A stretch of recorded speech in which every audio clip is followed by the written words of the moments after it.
Chapter 5, Life Partner. Anne Elizabeth Gadsden was the fourth of 11 children born to John and Hannah Gadsden of Dandenong, Victoria. Hannah was a hard-working mother who brought up her children in the Methodist faith. Hannah was confronted with the question of which day was the Bible's Sabbath, so she went to her Bible to resolve the issue.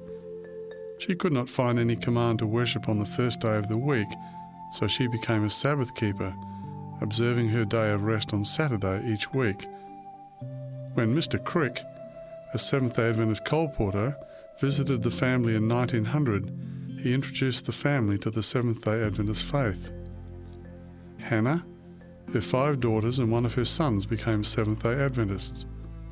Anne was baptised when she was 16 in 1904 and became a colporteur in March 1906 when she was still 17 years of age. Anne's supervisor was Harold Harker. During their early association, Harold and Anne were attracted to each other, and soon a romance developed.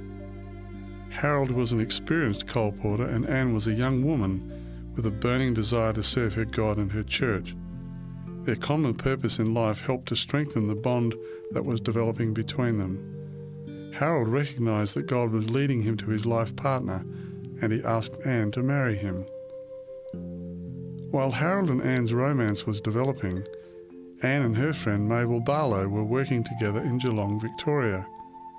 They remained in Geelong for a number of months and then moved to Brighton near Anne's family home at Keysborough, working there in October 1906. This brought Anne and Harold closer to each other for a brief period. The following month, Anne and Mabel worked in Myrtleford in northeastern Victoria. Harold and Anne's wedding took place on January 23, 1907, at the home of John and Hannah Gadsden in Keysborough, Victoria.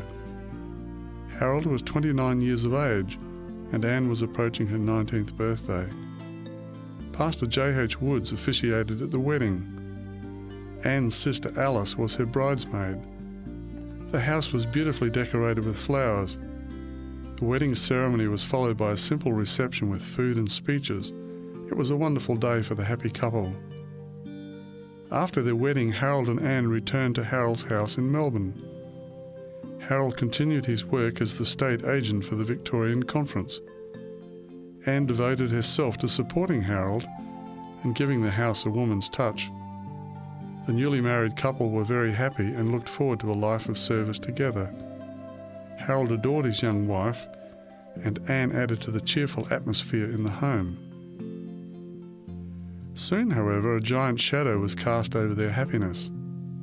In late March, a few weeks after their wedding, and just after he had been reappointed as state agent, Harold became very seriously ill with pneumonia and typhoid fever.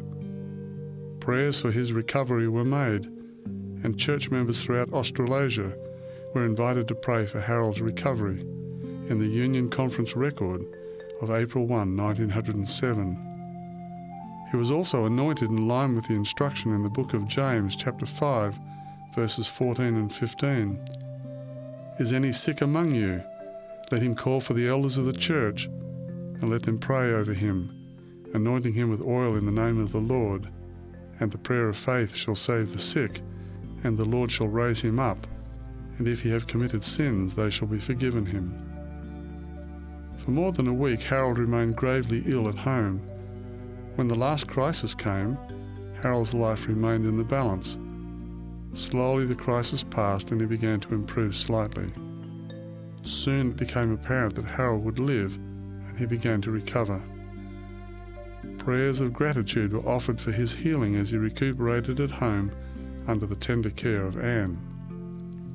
Harold's miraculous recovery from illness deepened the bond between him and Anne and strengthened their faith that God had called them to a life of service together. He knew that divine intervention had preserved his life, and he determined to continue his work of bringing God's last-day message to the people through the printed word. As the expressions of Christian love poured in from the believers throughout Australasia, he was reminded of the tender ties that bound him to the believers in the Australasian Union and throughout the world. The period of recuperation following his illness allowed Harold the opportunity to reflect at length on his life. God had been very good to him. Not only had he survived a grave illness, but he had a lovely young wife and the prospect of a happy life together. Norman, Florence, Leela and Laura were all actively involved in Christian service. Laura had completed the nursing course at the Sydney Sanitarium and Hospital in Wahroonga under the supervision of doctors Daniel and Loretta Kress. Then there was the work that he enjoyed in the ongoing association with fellow graduates of Avondale College. Life was sweet, but what of the future? Perhaps his recent marriage and illness were indications of a change in direction for his life. "Rise and praise ye the Father," Harold's light baritone voice rang out in the early morning. Anne listened to Harold finish the familiar hymn that he loved to sing when greeting a new day. "Harold, you are obviously recovered now." "Yes, Anne, I'm starting to feel my old self again. I think I will be ready to commence work soon. I've had a lot of time to think while I've been recuperating. The Lord has spared my life for a reason, and I wonder if He has another work for me to perform for Him. I have a good deal of experience meeting people, and perhaps God is planning a work for me in ministry. You know that I will support you in whatever God calls you to do in the future," Anne offered. "Yes, I know, Anne. The Lord directed me to you as my life partner. He doesn't make mistakes. Whatever He wants us to do, He will provide. Let's have worship together and then breakfast. I'm famished."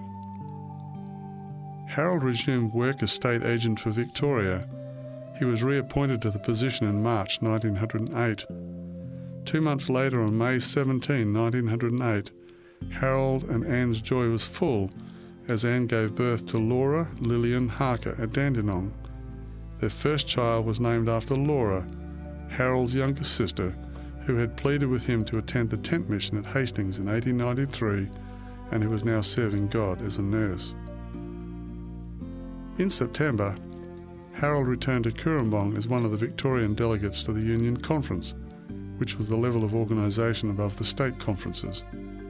There were delegates from as far away as Singapore, Fiji and Tonga. The work was expanding and there were many pressing issues to resolve. Harold spoke to the issue of workers for the cause. "I believe," he told the conference, "that the conference workers should teach the converts they bring into the faith to work, thus providing reinforcements and new labourers." Harold enjoyed meeting friends and acquaintances from his days at Avondale College, and the time away from his work refreshed him. But he was anxious to get back to Victoria to be with Anne and Laura.